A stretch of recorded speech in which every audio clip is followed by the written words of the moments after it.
Bismillahirrahmanirrahim. Assalamualaikum warahmatullahi wabarakatuh. Perkenalkan, nama saya Muhammad Aswar dengan NIM D021947 dari kelas Informatika A angkatan 2019. Jadi pada kesempatan kali ini saya akan menjelaskan materi saya tentang wireless sensor network.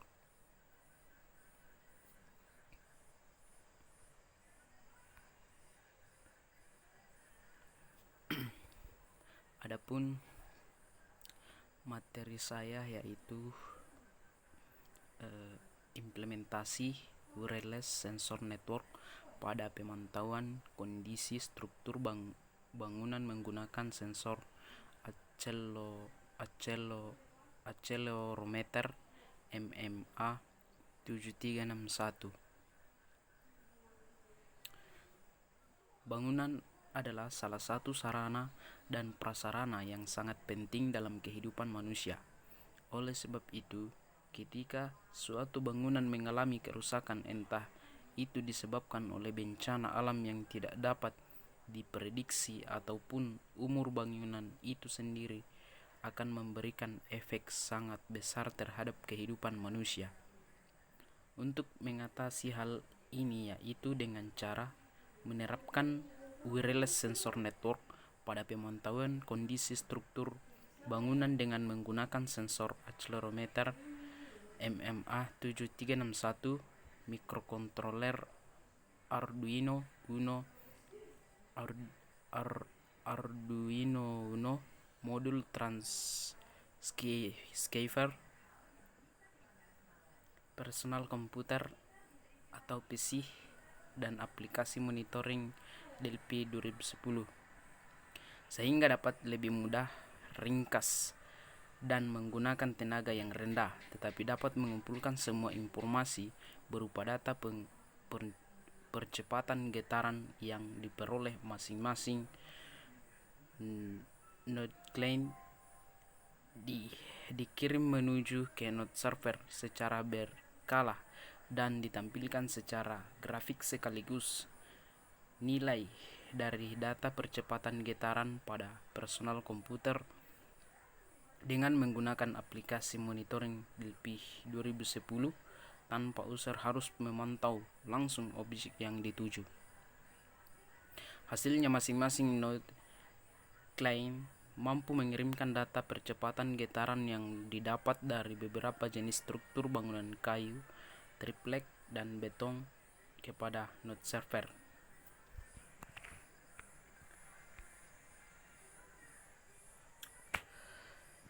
Selanjutnya, bangunan gedung adalah wujud fisik hasil pekerjaan konstruksi yang menyatu dengan tempat kedudukannya sebagian atau seluruhnya berada di atas dan atau di dalam tanah atau air yang berfungsi sebagai tempat manusia melakukan kegiatannya, baik untuk hunian atau tempat tinggal, kegiatan keagamaan, kegiatan usaha, kegiatan sosial budaya, maupun kegiatan khusus.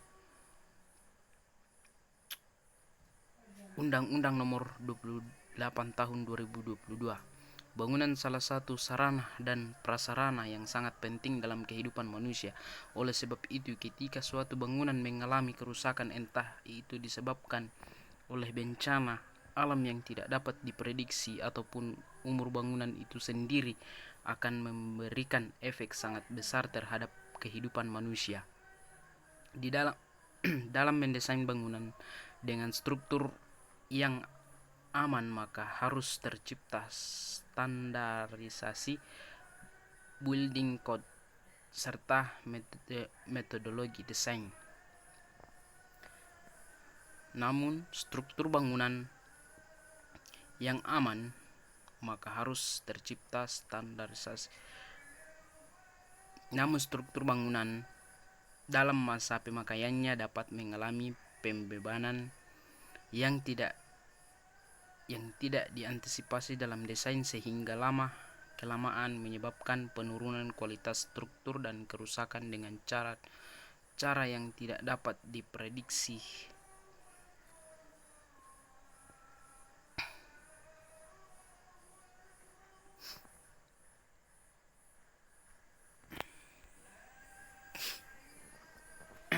Jadi, pada materi ini akan membahas dan merancang tentang implementasi wireless sensor network pada pemantauan kondisi struktur bangunan menggunakan sensor accelerometer MMA 7361. Wireless sensor network sangat tepat diaplikasikan dengan deteksi kejadian event detection.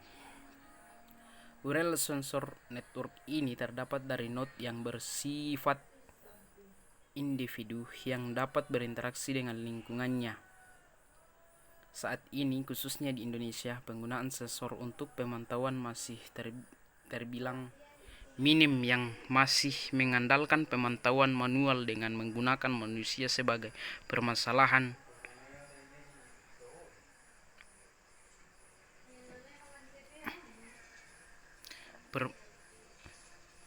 Manusia sebagai pemantau keadaan.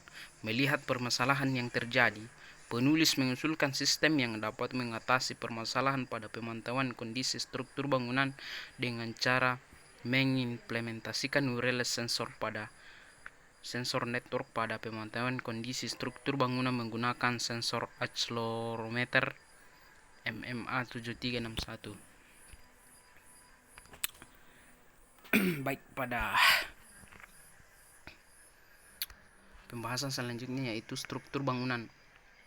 Jadi, struktur bangunan adalah bagian dari sebuah sistem bangunan yang bekerja untuk menyalurkan beban yang diakibatkan oleh adanya bangunan di atas tanah. Fungsi struktur dapat disimpulkan untuk memberi kekuatan yang diperlukan untuk mencegah sebuah bangunan mengalami keruntuhan. Struktur merupakan bagian bangunan yang menyalurkan beban-beban. Beban-beban tersebut menumpuk pada elemen-elemen untuk selanjutnya disalurkan ke bagian bawah tanah bangunan sehingga beban-beban akhirnya dapat ditahan. Jadi berikutnya 2.1.1 yaitu pembebanan pada struktur bangunan. Jadi, berdasarkan arah gaya yang bekerja, beban pada struktur dibedakan menjadi 3, yaitu beban vertikal atau gravitasi aksial, beban horizontal atau lateral, dan momen. Jenis beban yang termasuk dalam arah bekerjanya gaya yaitu sebagai berikut. Yang pertama, beban vertikal adalah beban yang bekerja searah dengan gravitasi. Yang termasuk dalam beban vertikal ini adalah beban mati atau dead load dan beban hidup atau life load. Yang kedua yaitu beban horizontal adalah beban yang bekerja sejajar dengan bidang atau lateral. Yang termasuk dalam beban lateral ini adalah beban angin, beban gempa, dan beban khusus.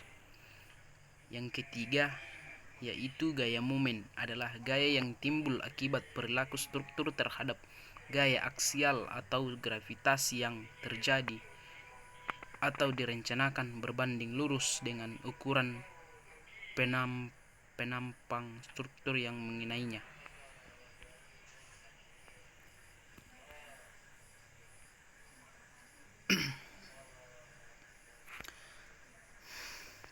Selanjutnya, wireless sensor network. Wireless sensor network terdiri dari sekumpulan Sensor alat pendeteksi yang terbesar dan memiliki kemampuan untuk melingkupi area atau wilayah geografis tertentu yang disebut area sensor, di mana pada area sensor ini itu terdapat banyak sekali parameter-parameter yang dapat dideteksi sensor. Sensor ini dirancang dengan sedemikian rupa sehingga berkemampuan untuk dapat merasakan sensing, perhitungan, dan elemen-elemen komunikasi yang memberikan kemampuan kepada administrator untuk mengukur, mengobservasi, dan memberikan reaksi kepada suatu event atau kejadian dan fenomena pada lingkungan tertentu, memproses data hasil dari pengumpulan informasi, serta dapat melakukan komunikasi baik secara horizontal atau sesama sensor maupun vertikal atau dengan base station tanpa menggunakan kabel untuk media transmisinya.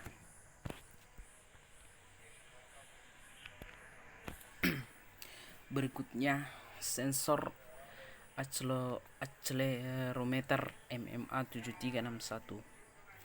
Sensor accelerometer MMA 7361 adalah sensor percepatan 3 sumbu berbasis kapasitor mikro.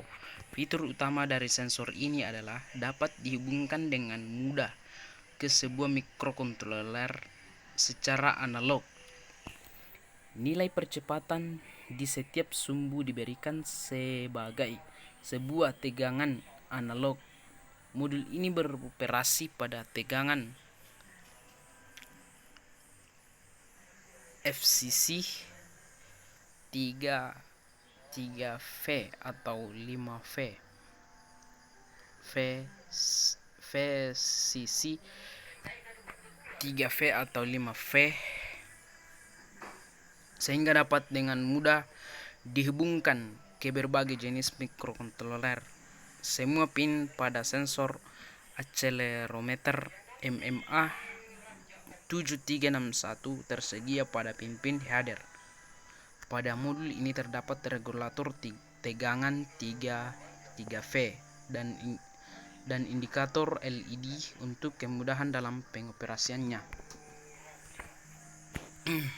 Selanjutnya, mikrokontroler Arduino Uno. Arduino Uno adalah board berbasis mikrokontroler pada Atmega 328. Board ini memiliki 14 digital input atau output pin, di mana 6 pin dapat digunakan sebagai output PWM, 6 input analog, 16 MHz osilator, kristal koneksi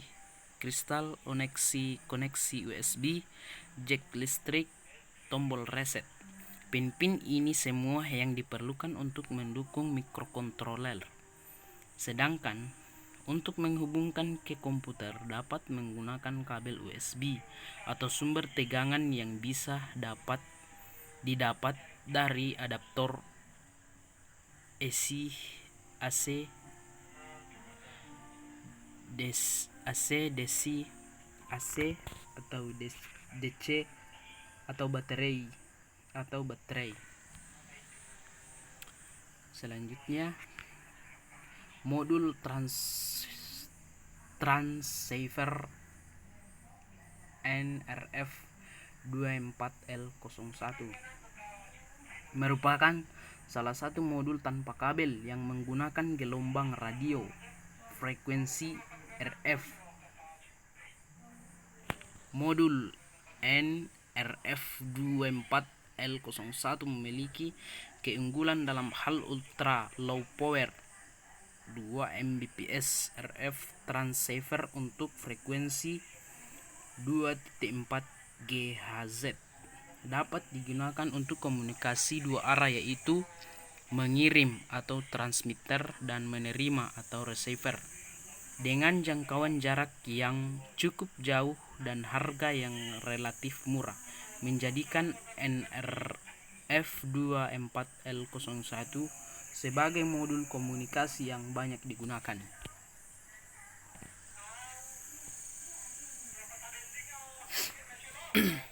Selanjutnya, perancangan dan implementasi. Pada bagian 3.1 yaitu perancangan perangkat keras.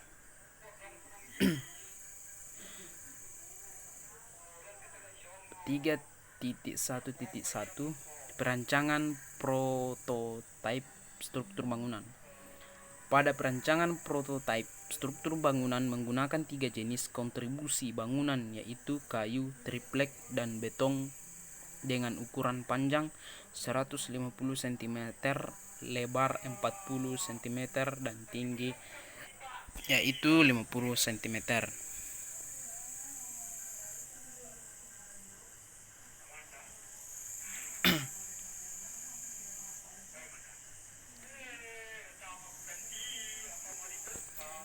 Selanjutnya, perancangan node client. Komponen utama yang terdiri pada node client yaitu sensor accelerometer MMA7361 digunakan untuk pendeteksian dan pengakuisisian data, percepatan getaran. Mikrokontroler Arduino Uno digunakan untuk mengelola data, dan data output modul transceiver NRF24L01 digunakan untuk menggunakan data yang telah diolah kepada node server dan power supply sebagai daya untuk mengaktifkan sistem pada node client.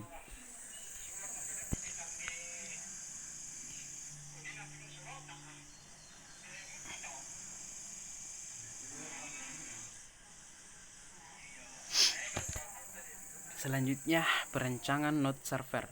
Sedangkan untuk node server hanya menggunakan dua perangkat keras, yaitu mikrokontroler Arduino Uno dan modul transceiver NRF24L01 yang dihubungkan dengan personal komputer. Personal komputer digunakan sebagai power supply yang dihubungkan menggunakan pin USB jack pada Arduino Uno. Personal komputer juga digunakan sekaligus untuk menampilkan hasil jalan program keseluruhan pada sistem. Konfigurasi pin pada node server dapat digambarkan menggunakan garis warna-warni yang saling terhubung antara pin satu dengan pin lainnya. Berikutnya, perancangan perangkat lunak.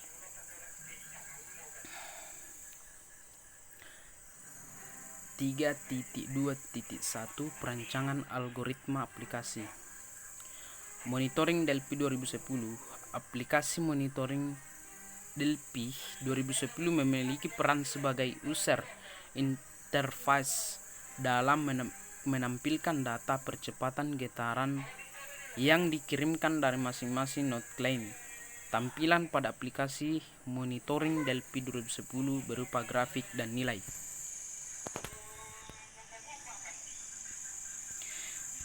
Selanjutnya, implementasi perangkat keras.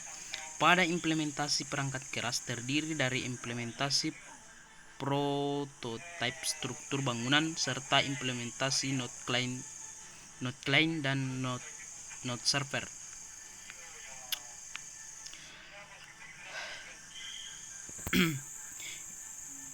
Implementasi prototipe struktur bangunan. Implementasi dari prototipe struktur bangunan yakni kayu, triplek, dan beton. Implementasi node client dan node server. Implementasi perangkat keras pada sistem ini secara keseluruhan mencakup semua komponen utama yang membentuk sistem node client dan node server. Implementasi dari Implementasi dari node client yang didapatkan dari hasil perancangan dari masing-masing komponen utama penyusun node client 1 dan node client 2. Berikutnya pengujian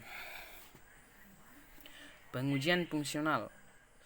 Pengujian fungsional sistem bertujuan untuk mengetahui apakah perangkat node client dan node server dapat berfungsi dengan baik atau tidak, dan untuk mengetahui tingkat keberhasilan pengiriman dan penerimaan data dari node client ke node server.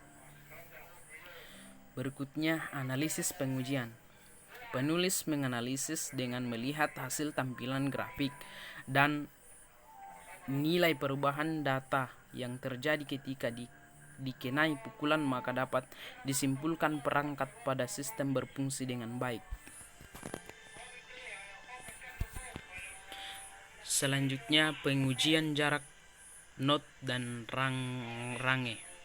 Waktu pengiriman paket data. Pengujian ini bertujuan untuk mengukur rata-rata range waktu antar paket data dikirimkan oleh node client menuju ke node server dengan menggunakan ukuran jarak yang berbeda-beda antara node client dan node server. Range waktu pengiriman paket data didapatkan dari waktu pengiriman paket data terakhir dikurangi waktu pengiriman paket data awal. Selanjutnya hasil pengujian.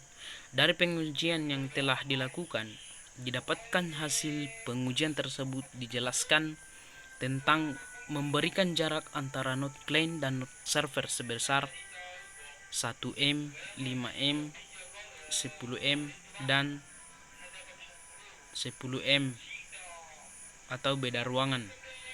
Setelah itu pengambilan data sampel sebanyak 50 data sampel untuk diambil rata-rata range waktu antar paket data. Jadi demikianlah hasil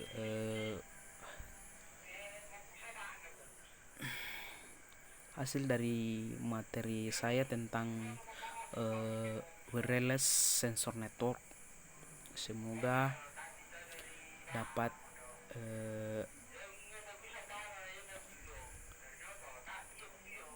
dapat berguna bagi kita semua, dan saya ucapkan sekian, terima kasih. Wassalamualaikum warahmatullahi wabarakatuh.